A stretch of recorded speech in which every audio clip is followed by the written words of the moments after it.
प्रधानमंत्री नरेंद्र मोदी ने ग्रीस के राष्ट्रपति के साथ ये मुलाकात की है। निश्चित तौर से ये 40 साल के बाद किसी भारतीय प्रधानमंत्री की हो रही ग्रीस की यात्रा है। ऐसे में एथेंस में इस मुलाकात के बहुत मायने हैं।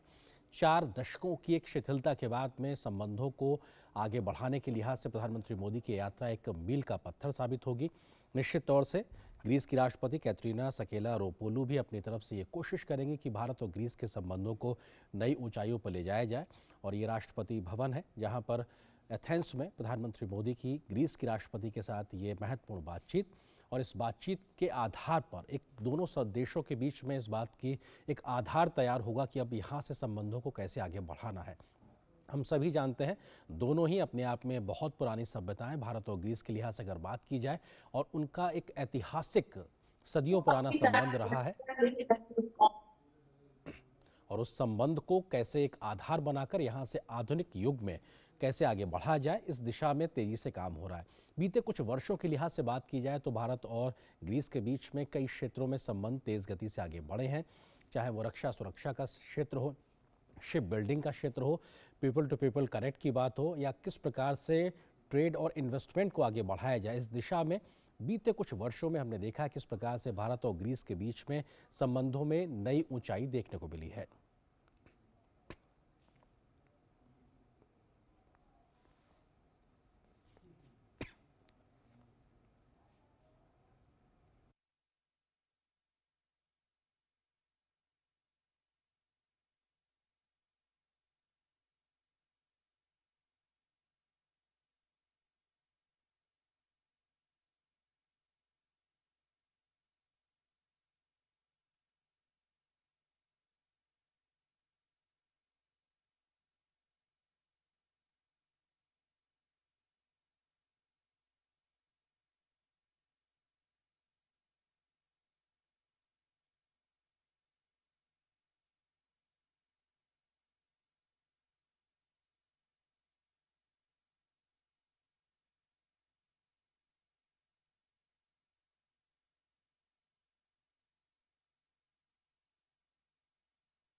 तो इस वक्त आप अपने टेलीविज़न स्क्रीन पर जो तस्वीरें देख रहे हैं ये एथेंस से हैं, जहां पर ग्रीस की राष्ट्रपति कैटरीना सकेलारोपोulou के साथ प्रधानमंत्री नरेंद्र मोदी की ये मुलाकात हो रही है। प्रधानमंत्री को स्वागत किया गया है राष्ट्रपति भवन में, जहां पर दोनों नेताओं के बीच ये बातचीत 40 साल के बाद लगभग ये मौका है जब किसी भारतीय प्रधानमंत्री की ग्रीस का ये दौरा हो रहा है। प्रधानमंत्री मोदी की इस यात्रा से दोनों ही देशों के संबंधों में एक नई ऊंचाई आने के सीधे तौर पर संभावना व्यक्त की जा रही है, और ये बेहद महत्वपूर्ण है क्योंकि बीते कुछ वर्षों के लिहाज से बात की जाए तो ग्रीस और भारत के बीच में संबंधों में कई क्षेत्रों में तेजी से सुधार और कहा जाए एक नई ऊंचाई मिलती देखी जा रही है।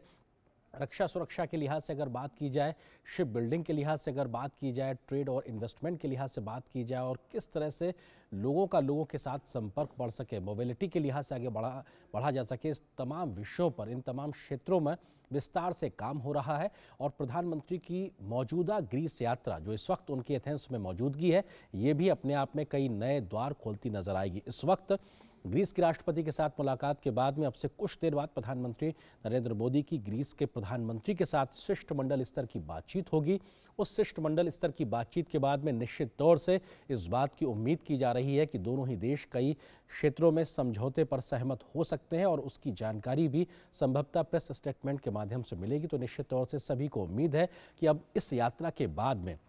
भारत और ग्रीस किन क्षेत्रों में सहयोग को आगे बढ़ाने पर सहमत होते हैं, उसकी रूपरेखा क्या होगी, उसका खाका क्या होगा, कैसे उन क्षेत्रों में आगे बढ़ा जाएगा, क्योंकि इसकी एक मजबूत नींव बीते कुछ वर्षों में पड़ती नजर आ रही है। और साउथ अफ्रीका की सफल यात्रा के बाद प्रधानमंत्री का ग्रीस जाना ये अपने आप में दिखाता है कि कैसे भारत और ग्रीस के संबंध लगातार बढ़ रहे हैं।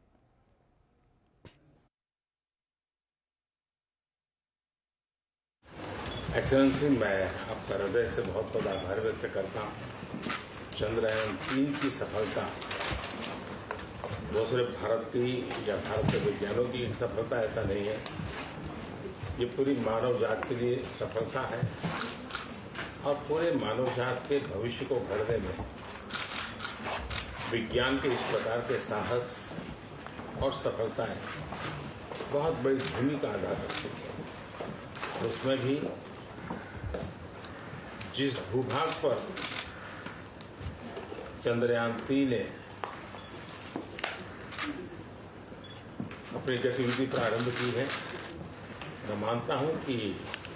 उससे जो नतीजे निकलेंगे वो पूरी साइंटिफिक फैटर्निटी को और मानव जात को चंद्र के संबंध में जो उसकी जिज्ञासाएं हैं और लोग जो भावी प्लान कर रहे हैं उसमें बहुत उपयोगी हो सकता है। और आपने बधाई दी, मैं सब भारतीयों की तरफ से आपका अभिनंदन करता हूँ। एक्सेलेंसी, मैं आपका हृदय से बहुत बहुत आभार व्यक्त करता हूँ। चंद्रयान-3 की सफलता वो सिर्फ भारत की या भारत के वैज्ञानिकों की एक सफलता ऐसा नहीं है, ये पूरी मानव जात के लिए सफलता है और पूरे मानव जात के भविष्य को गढ़ने में विज्ञान के इस प्रकार के साहस और सफलताएं बहुत बड़ी भूमिका अदा करती है। उसमें भी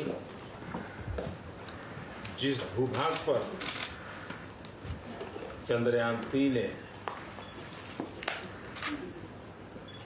अपनी गतिविधि प्रारंभ की है, मैं मानता हूं कि उससे जो नतीजे निकलेंगे वो पूरी साइंटिफिक फैटर्निटी को और मानव जात को चंद्र के संबंध में जो उसकी जिज्ञासाएं हैं और लोग जो भावी प्लान कर रहे हैं उसमें बहुत उपयोगी हो सकता है। और आपने बधाई दी, मैं सब भारतीयों की तरफ से आपका अभिनंदन करता हूँ। एक्सेलेंसी, मैं आपका हृदय से बहुत बहुत आभार व्यक्त करता हूँ। चंद्रयान-3 की सफलता वो सिर्फ भारत की या भारत के वैज्ञानिकों की एक सफलता ऐसा नहीं है, ये पूरी मानव जात के लिए सफलता है और पूरे मानव जात के भविष्य को गढ़ने में विज्ञान के इस प्रकार के साहस और सफलताएं बहुत बड़ी भूमिका अदा करती है। उसमें भी जिस भूभाग पर चंद्रयान-3 ने अपनी गतिविधि प्रारंभ की है, मैं मानता हूं कि उससे जो नतीजे निकलेंगे वो पूरी साइंटिफिक फैटर्निटी को